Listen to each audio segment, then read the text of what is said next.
Thank you very much, and welcome to you both. I look forward very much to being updated on Damascus. I haven't been there for far too long. I was there in the time of Hafez al-Assad, back in the 1990s. That's probably the last time. And I remember this sort of glittering city, the glittering Umayyad Mosque, the glittering dome of Sayyida Zainab tomb, solid gold dome, glittering pomegranate juice, things like that.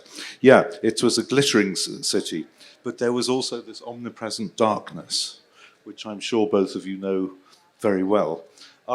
Also, there were great surprises. There was an effective symbiosis. I want to give one illustration. Hikmet Hilal, bookseller that I got to know, and Muslim scholars from the Umayyad Mosque would come in and ask him about books on jurisprudence and so on. It turned out he was a Christian, and there he was dispensing Islamic law. Things like that, things like lying awake at night in a hotel room and hearing somebody selling his wares on the street below. Bira, bira, whiskey, whiskey, bira. And there aren't many capitals of the Arab world where that would happen. And somehow there was this symbiosis, and it all seems to go back, to me, to the very earliest days when the Arabs took over in the 7th century AD. And for, I think, about 70 years, correct me if I'm wrong, they shared the great church, which subsequently became the mosque, and they shared it with the Christians. And an account says everyone went in to pray through the same door, and the Christians turned left and the Muslims turned right. So there was always this symbiosis. And to me, and I'm hoping you will both put me right if I'm wrong, the Assad era was a sort of horrible aberration. They always claimed that they were preventing a sectarian bloodbath, but the Damascenes themselves seemed to do that pretty well off their own bat. And in the end, it seemed to me that anything was better than the Assads. I saw the other day the most grotesque clip that I cannot unsee, having seen it, from the war following the 2011 revolution, of people being chucked alive into a trench and machine gunned. And it has haunted me ever since I've seen it. And I've seen some pretty nasty things in the war in Yemen. And just my last point of where I'm coming from now. Arabic translator of a book of mine. He's a great friend. I've known him for some time. I didn't know. He dropped into a conversation that 32 members of his family had been killed in the massacre of Al-Qusair during that war. So look, I look forward to being updated. Updated from 1860, updated from the present. Can you tell me, Eugene, I've given you some impressions of my Damascus. Give us some impressions of yours. Well, good afternoon, Jaipur. It's wonderful to be among you, and so great to get this opportunity to talk about my latest book. I want you to know in no small part you are the inspiration. I was here after the launch of The Fall of the Ottomans, and I couldn't think of another way that William Dalrymple would have me back if I didn't have a new book out. So to get this invitation, I wrote this book for you. Lovely to be back. And in a sense, I first came to the material on which I would base this book 35 years ago. So don't let anyone tell you that academics are hasty in their judgments about their writing. And at that point, I was doing research on the Ottomans in Transjordan, which is a very rural place. So Damascus always seemed to me the big city. And I was so excited at the idea of finishing my doctoral thesis on rural Transjordan and then following up this wonderful trove of documents I found in the American archives in Arabic by one of the greatest intellectuals of the age that was going to be the basis of a new history of Damascus at a very critical turning point. And 35 years later, it's out, it's with us. But I would just say that what made Damascus so spectacular in Ottoman times still holds true in the 20th and 21st century. I had been traveling to Damascus since I was a boy, living in Beirut in the 1970s, when Damascus was a couple hours drive from Beirut, and in which we regularly took advantage of the opportunity just because Damascus had so much more history and cultural depth to it than the flash and bling Beirut of the swinging 1970s. And so those personal sense of, the culture and the history of the city, the desire to move from the countryside to the big city in my research, it all came together around this research project. Just tell us briefly, what were you doing in Beirut as a boy? That's going to take us back to the 1970s. But my father worked for an American corporation, and he moved the family to Beirut in 1971. And so I had 5 years in Beirut, 3 years in Cairo, What a great which certainly place. gave me a launching pad for my work as a Middle Eastern Absolutely historian. great place. I went, sadly, first time last year, that sort of glittering city, another glittering city between the mountains and the sea. But let's turn to you, Lindsey, and give us some impressions of yours. Thank you Damascus. very much. One of the things I loved about reading Eugene's book was recognizing the places I had visited in Damascus from his book set in the 19th century. So Bab Tuma, the Christian area. In your book, if I'm not giving away the plot, it's burnt down. The Christians are expelled. They're there, they're back, they rebuilt it. It's an incredibly beautiful place. I've been going to Damascus, I suppose, since I think the first time I went was 2005. I was there in December, a few days after Bashar al-Assad fell from power. As a news journalist, of course, you never know what's going to happen. I was in Ukraine, and then Bashar al-Assad fell. So I got there, he fell on the Sunday, I got there on the Tuesday. It's not bad, is it? From Ukraine. We made it. And we went to the Umayyad Mosque, of course, which you've talked about, which is one of the most beautiful buildings in the world. And I've been there several times before. But there was always, under Bashar al-Assad, there was always this layer of fear, and everybody was subdued. And on this occasion, everybody, Christians, Muslims, whoever, they're there in the great courtyard, one of the most beautiful places you could ever go, in the middle of an old city, which is not unlike the Jaipur old city in some ways. And people were holding out the revolutionary flag, which has the 3 stripes of the black and green and the white in the middle with 3 stars on, and doing that revolutionary act of taking selfies.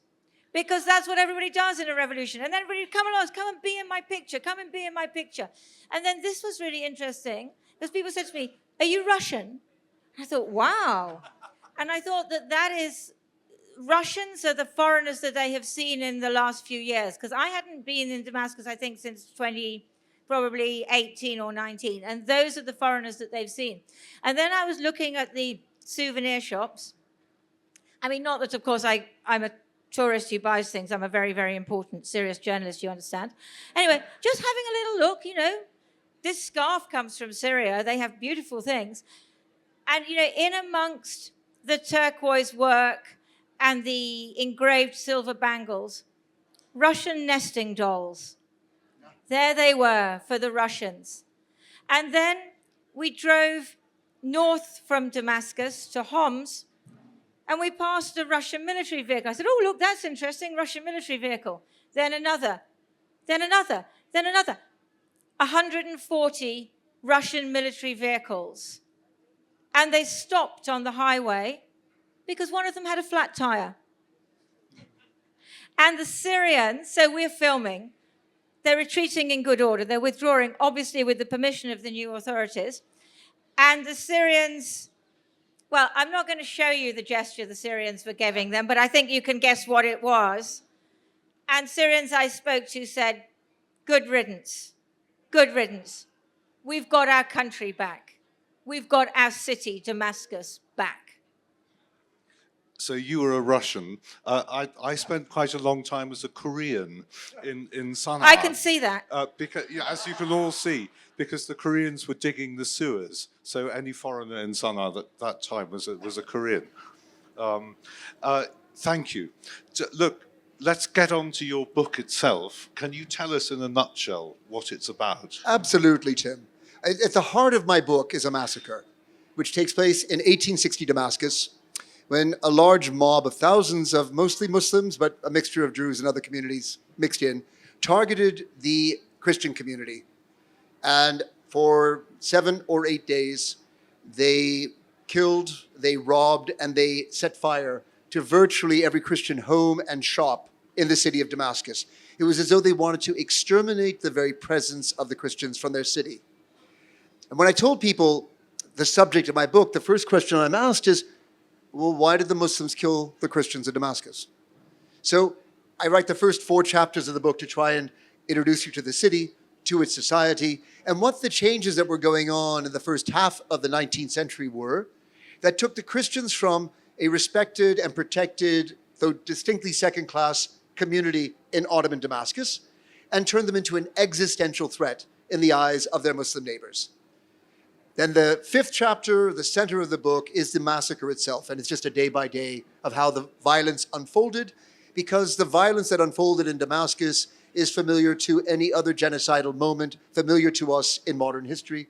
God only knows in my lifetime how many we have seen, whether it's Rohingya in Myanmar, what's gone on in Darfur in Sudan, what happened in the following of the breakup of Yugoslavia, Xinjiang in China. What we can say is such moments are not particular to the 19th century or the Arab world. They're a part of human history on every continent of the planet, where one community has come to define another as an existential threat, where extermination seems a reasonable solution.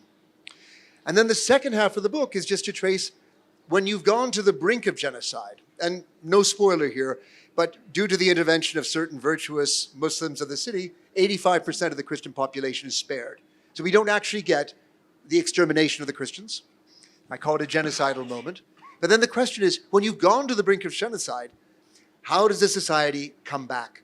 And this is where I think there are lessons still from 1860 that as we look to Syria coming out of the deeply divisive trauma of its, 15 years nearly of civil war, there's a lot yet to be learned. Absolutely. And that word, that was a beautiful nutshell. It was maybe a Brazil nut rather than a peanut, but it was still a nutshell. And, excuse me, you used the word reasonable, that it might have been reasonable to kill people. And reasonable solution, and you said that in the book. And when I read that word, I went, what is killing reasonable? But in fact, in those first chapters, you gave such a brilliantly clear etiology, a reasoning behind what happened. As an example of history that explains why something happens, which would otherwise be incomprehensible. Well, if I just add, I can't recommend your book enough. But I mean, the reason why it's reasonable is because the people of Damascus are, with all due respect, no different from you or from me. The idea is neighbors were killing neighbors. And they were the normal people of Damascus. As I'm sure if we go to any other genocidal situation, it is normal people. So we are all capable of the violence they were inflicting, hence the notion of a reasonable solution in the eyes of a society. And that's the great value of your book. It's set in 1860, but it seems to go so far beyond that year and beyond Damascus. I mean, you could almost project it onto other massacres. All right, that's the past. It has enormous repercussions, which we'll come to later.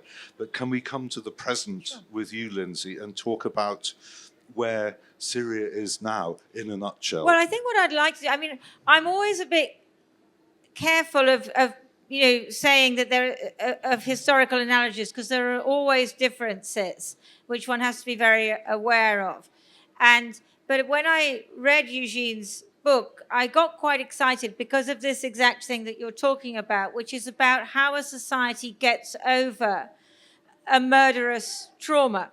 So what we've seen in Syria over these years is exactly that. Not one massacre over 8 days, but Hafez al-Assad came to power in 1973, am I right? 70. Yep. So way, way, way back. And built a police state of such terror where you could get thrown into prison and tortured and just moulder there for no reason at all. And then when his son took over after he died, there was some hope that things would get better, because the son that was supposed to take over, Basil, was killed in a car accident, entirely his own fault. He loved sports cars and drove far too fast. Doesn't get much sympathy from me. Bashar, his son, who was the tall, gangly one who was supposed to be an ophthalmologist in Croydon in South London, is suddenly catapulted to power. And Western governments made the mistake that Western governments always make, which is, oh, he speaks good English. Oh, he was educated in our country. He must be a reasonable chap. No, he was not a reasonable chap. Faced with the civil war, or rather faced with an uprising of people who had been suppressed for so long, he decided to send in the military and mow them down, starting off with teenagers, teenage boys who protested in a place called Dera, straight to prison, and others killed. And then the prisons were full. And that's one of the things that you may well have seen, that since Assad fell, people flocking to the prisons to look for their family members, and sometimes finding these gaunt, terrified figures who've been tortured over years, and sometimes finding just bones, and sometimes finding nothing. And don't forget the ones who were killed in the poison gas attacks as well, the children. So how can this country recover from this prolonged murderous torture? And I think that what I learned from Eugene's book is that there can be a way back, but it requires extraordinary leadership, extraordinary powers of forgiveness, and it requires justice. And that's a very difficult thing. Justice, I want to bring this up with you later, Eugene. What sort of justice? And you talked about partial justice, I think, but we'll come back to that. But anyway, another thing that struck me about your book is that you concentrate on, particularly on one figure, who is Dr. Mikhail Mishaka, and he's a fascinating figure. And during the massacre, for example, you're escaping with him along the street as people are laying into him, smashing his head with I forget what, and he's injured. He's desperately trying to save his daughters. His house is being ransacked.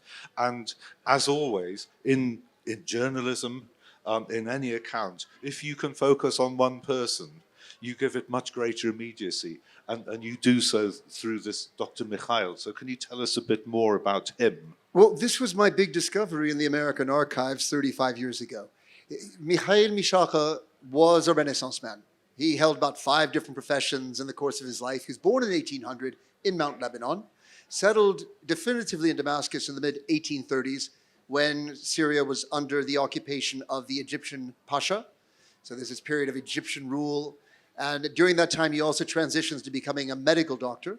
He's also very close to the British diplomatic mission.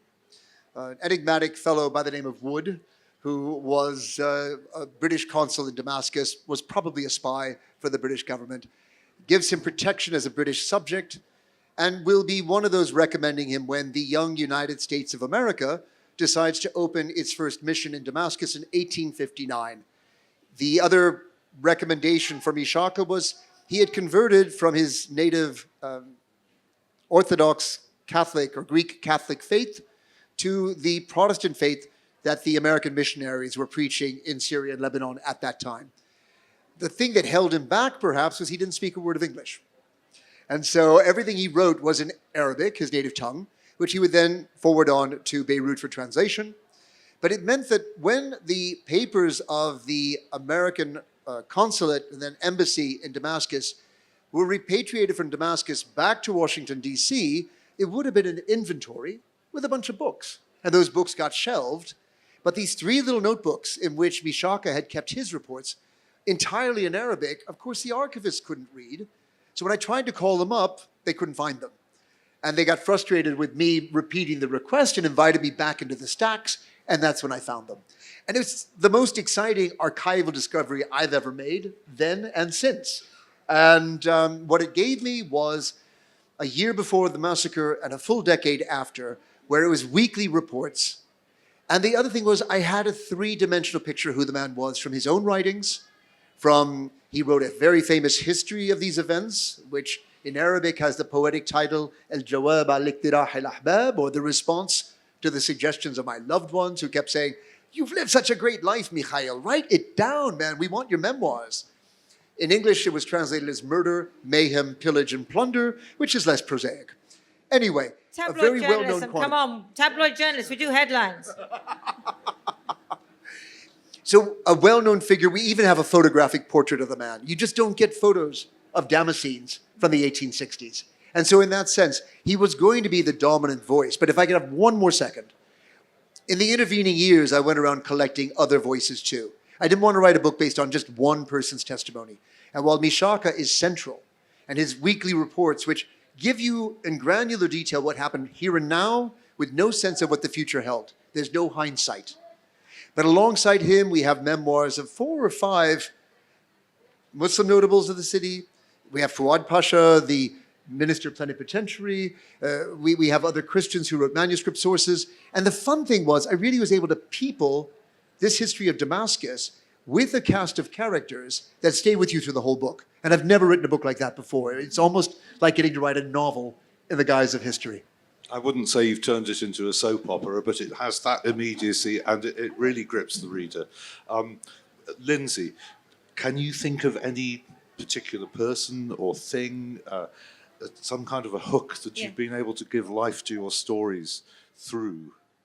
Yeah, I mean, one of the things about Eugene's book, which I really appreciated, because sometimes as journalists who do the kind of journalism I do, we sort of get very depressed because we think nobody wants us anymore. There's less and less money in foreign corresponding. It's all going to be done by artificial intelligence. You know, the life of the foreign correspondent is over. And then I read Eugene's book and I think, eyewitnesses. Yeah. You have to have an eyewitness. This book exists because of these extraordinary eyewitness accounts. Artificial intelligence just turns around everything that we already know. And that, for those of us who are correspondents going to these places, and for Syrian journalists who have chronicled the war themselves, and they have chronicled it both in video and in poetry and in writing, this is what really matters, I think, and this is how we can learn the lessons of history, because so often we don't seem to learn the lessons of itself. I suppose I have so many Syrians whose stories I can tell. I'm just going to tell you one, which is a sort of happy one, which is in my book, I Brought the War With Me. This book, which is partly my own writing about conflict, and many of the stories are from Syria, and combined with poetry. I have a friend called Wad. Now, Wad was a student who took part in the uprising in Aleppo in 2011. And she armed herself with a camera and started to take pictures. And then she decided she was going to go and live on the rebel-held side of Aleppo because the historic city was divided between government-held, Assad-held, and rebel-held. Her parents were against it. She was 19 or something. Her parents were against it. Everyone was against it. She did it anyway. So she went there, and there she met this doctor. Hamza. And she says she got there, and he's there in his scrubs, and he's patching up somebody who's been wounded. And the first line that comes into her head is, "I love him." And so Wad and Hamza, their act of rebellion against Assad was to fall in love, get married, and have a baby. And that's what they did. So they got married in rebel-held Aleppo. They filmed it. Everything is filmed. She made a film later called For Summer, which Summer is the name of her daughter. So they managed to, he managed to find a sort of shiny purple tie. She managed to find some kind of wedding dress. And she and their friends, they all danced to Crazy by Willie Nelson. And then she doesn't quite film giving birth, but almost. It's all there. And then eventually they had to leave because the Assad regime was winning and they became refugees and they're now in London. War is full of passion, and theirs was an extraordinary passion.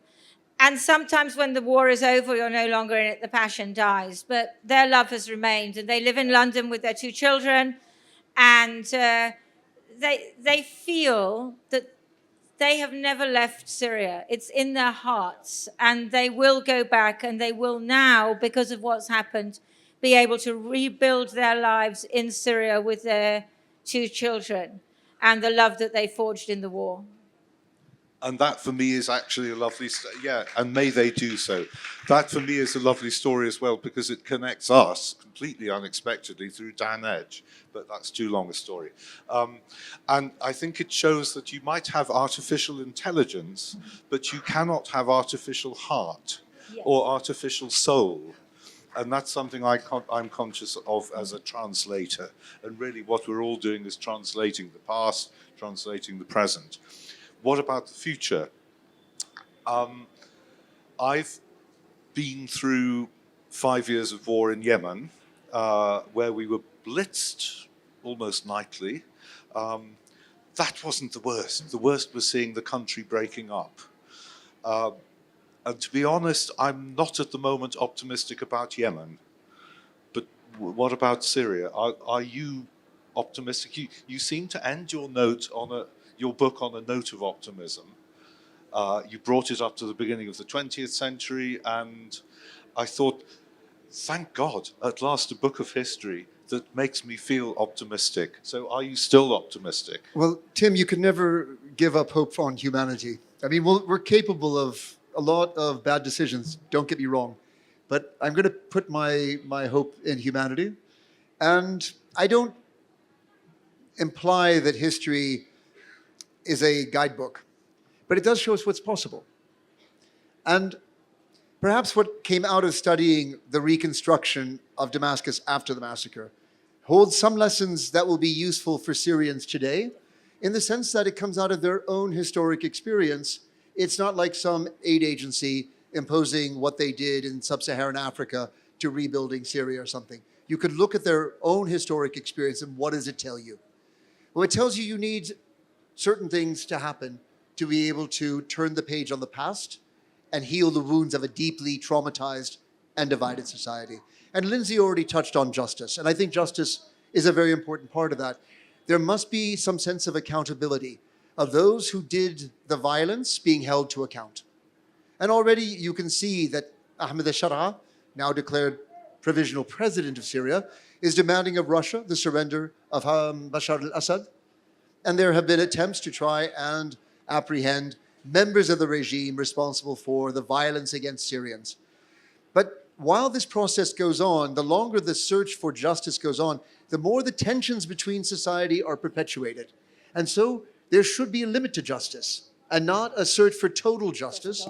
You want enough justice to demonstrate accountability, but not so much that you tear your fragile, healing society apart. You need to allow people to rebuild their homes so they have a dignified place to live. No roof over your head means no future. And so there has to be a mechanism for money to go back to those who have lost their property, to rebuild their lives, to regain the tools of their trade so they can become economically self-reliant and contribute to the rebuilding of the national economy. But don't look for a total reimbursement, because that too is probably going to be too big a bill. You look at the level of destruction in Syria after the civil war, we're talking in the scores of billions of dollars. That's not going to come Syria's way. So you need enough for people to rebuild their homes and restart their trades, and then hope that a revival of the economy will carry them through. So people have to have enough to feel that they're not forgotten. And I remember the figures. I can't remember the exact figures, but somebody, I think, estimated 240 million piastres were needed. In the end, they ended up with about 1/10 of that. But through this partial justice, and I wrote down the quote, about Fuad Pasha, and I'll come on to him in a second, that he imposed not total justice, but enough justice, and this is what I like, to secure respect for the law moving forward. And it's when the law sticks, and that's when people stop having hope. Well, because Damascus was such a lawless city after the massacre. The city was peopled literally with hundreds and thousands of murderers and thieves and rapists. That was, I mean, it was a huge mob. So you have to reestablish law and order. And I mean, thinking of today, you have to make Syria safe for Syrians. And this is where I want to come on to Fuad Pasha. You'll remember him, Lindsey, from the book. This wonderful, he really seems to be statesman-like.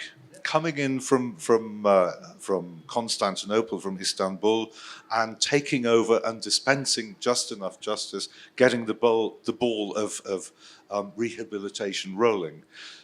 Lindsey, do you think there's anyone we could call statesman-like or even a statesman for Syria today? Look, it's very hard, and that is one of the very interesting lessons of Eugene's book. Is this this pasha who comes in? He's sent by the Ottoman authorities, and he does, as you say, enough justice and enough restitution. And I think that's very difficult today because we demand total.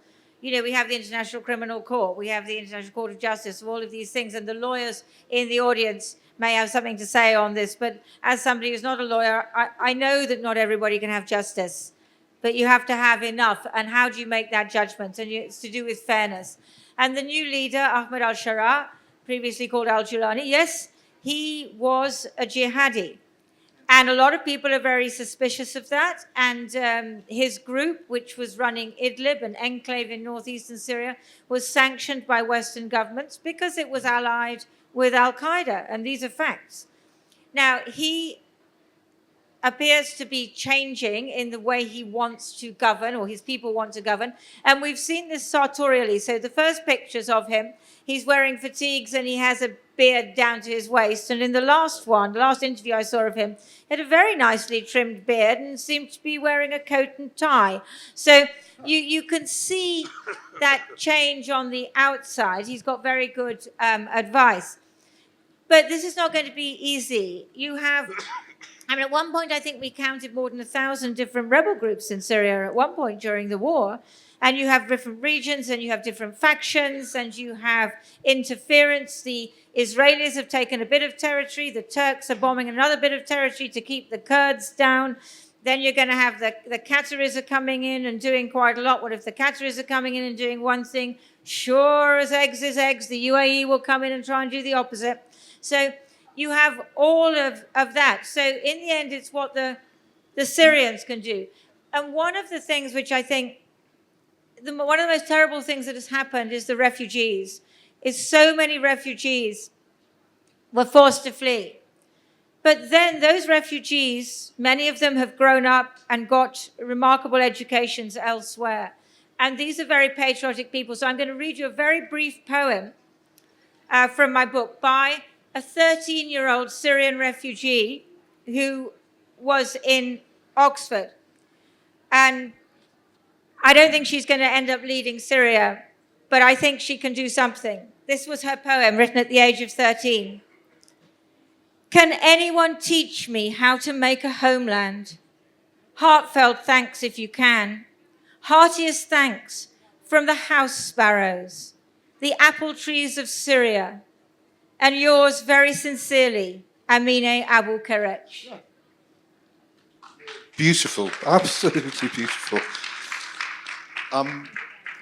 You sort of rather unmanned me by that. It's so beautiful and so beautifully put. Thank you very much. I wanted to ask you to read some poetry as a personal question. May I ask you a personal question? I've written a big fat history. You've written some less fat. I can do plenty more. There's a whole book full. Sorry. Just completely changing the subject as a fellow historian.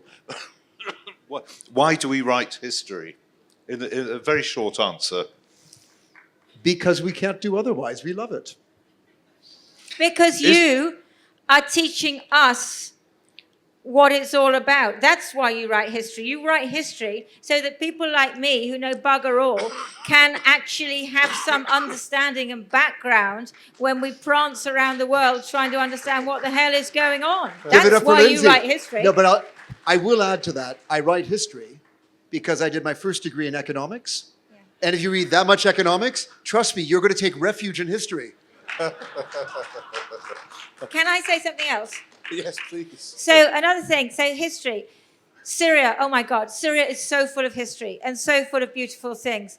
Palmyra, the ancient city of Palmyra, which I went to just after Islamic State had left, and they had destroyed some of it, and that was horrendous. And I went to Cracta Chevalier. You must have been to Cracta Chevalier. It's this ancient Crusader castle. And it was, built, well, who was it built by? The Ottomans and then the British. I mean, it was everybody added to it. And it's got walls as thick as the side of this place. And I went with the Syrian army. They had just driven out the Islamic State. And the Syrian army, at one point when Islamic State had been occupying it, had bombed it. That's how much Assad's people cared about history. And they had managed to destroy part of the curtain wall. But they had not managed to destroy anything else because it's so solid. And you could see the remains of what Islamic State, of their lives there. I picked up a little teaspoon. There were clothes around everywhere. And then the army of Bashar al-Assad was coming in, carrying their beds and so on. I thought, oh my goodness, how many times has this castle changed hands? How many times has one army been pushed out and another come in? And that is the history of Syria. It's the history of the world, of course. And I put that story in the book. And there's a poem by a Kurdish writer called Bejan Matur. And this is the poem. Stones remember what humankind forgets. Yeah. Wonderful, wonderful. May I bring in a note of bathos and a note of personal history that I once drank a bottle of Chateau Moussard, very, very nice Lebanese wine, and swam in the moat of Crac des Chevaliers. No, you wouldn't be. It was full of frog spawn. So, look, I think we're getting on to the time when we ought to invite you to ask questions. But I want to say before I do, thank you for the immediacy of your work. Eugene making the past so immediate through the figure of Dr. Mishaka, and you as well making the past so immediate by actually going there and braving. We haven't even got on to Marie Colvin. I wanted to ask you about Marie Colvin. Let's have the questions. But let's have some questions. So thank you, Eugene and Lindsey. And let's turn it over to you. Yeah, big hand, please. Many big hands. Now, I've got dodgy eyesight, and you're all sort of a bit dark. Can you help me? Yeah, lady with... A microphone. A lady with a microphone. She's Hello. standing. Yes, please. Yes. And Thank you make for the it a wonderful question. session. Thank you for the wonderful session. I'll definitely pick this book. But Lindsey, would you please share the name of the book you're reading the poetry from? Oh, yes, of course. And you can buy it afterwards. Yes. It's called I Brought the War With Me, Stories and Poems from the Front Line. It's an amazing book. There's only a few copies left in the bookshop, so you're going to have to rush. I wrote it. Who the hell do you think wrote it? You didn't write the poetry, though, I didn't write you? the poetry. I wrote the stories, and great poets from Gaza, Ukraine, Syria, and everywhere wrote the poems. And I, as a historian, will tell you that poetry is the best source of history because it puts things in a short way. So thank you for putting this book together. Yeah. There Hello. is- Hi. Yes. I have a question gentleman on for the you. right. Wonderful session. I have a general question on the region, which is, why is it that that entire region, whether Syria, Libya, Iraq, I mean, name the place, why is there so much of conflict in that entire region? I mean, despite all the wealth it has, the history it has, it just doesn't seem to have a way of living together. You people are experts, okay? What's your... Could I answer it briefly? Am I allowed to? Just a very quick answer, because it's the Middle East, it's in the middle of everything, and all the sort of bad vibes across the world, American and otherwise, British, end up there and cock things up. But you might give a more academic answer, Eugene. Well, I will give a supplementary answer, not a more academic one, but I actually think in all the places you've named, it's having the military come out of the barracks and into politics. And what happened in the Middle East in the late 50s, 60s were military revolutions that put military governments in power, and the military never comes out of power. So you want to have civilians in charge of the military and the military in barracks. And I think that's been one of the problems. And the other, obviously, is imperialism. And having statehood imposed on countries without consulting the people in those states has left them with governments that were not of their making, and I think they've been problematic. But Lindsey, could you add to that? No, I think that's fine. Let's get another question. Yeah, and I just want to make another point. Raith, who's sitting in the front row here, made such a good point earlier this morning that once you get the guns into a society, it's impossible to get rid of them. Thank you. One last question, I'm thank you for the told. question. The gentleman with the microphone. So my question is that, we obviously censor people like Assad and Najibullah and everyone in that region. But why don't we talk about the weaponization that is done by the West? We've got authors who've written about how Tony Blair has been bad and George Bush, etc. But I think there has to be a recognition that the problem of Syria is the problem of Syrians. I don't think we need moralization by the West. Or, there should be a lot more effort on just denouncing what Tony Blair has done. He's just getting a resurrection back. We've similarly had George Bush come back all over again. So I think that's a really interesting point, because I think a lot of the problems of the region in the modern day spring from the US invasion of Iraq, which spread a lot of instability across the region. So I think your point is well made. And then you had, so you have the Arab Spring and the uprisings in the different countries, in Libya and Egypt and Bahrain and so on. And then you have this sort of patchwork of responses. And so you get NATO involved on the side of the uprising against Gaddafi. And I was there, and everybody was thrilled to see Gaddafi go. But of course, then it all, went horribly wrong after that. Now, Obama drew a red line, which was crossed. He did nothing. So all those children were gassed by Assad.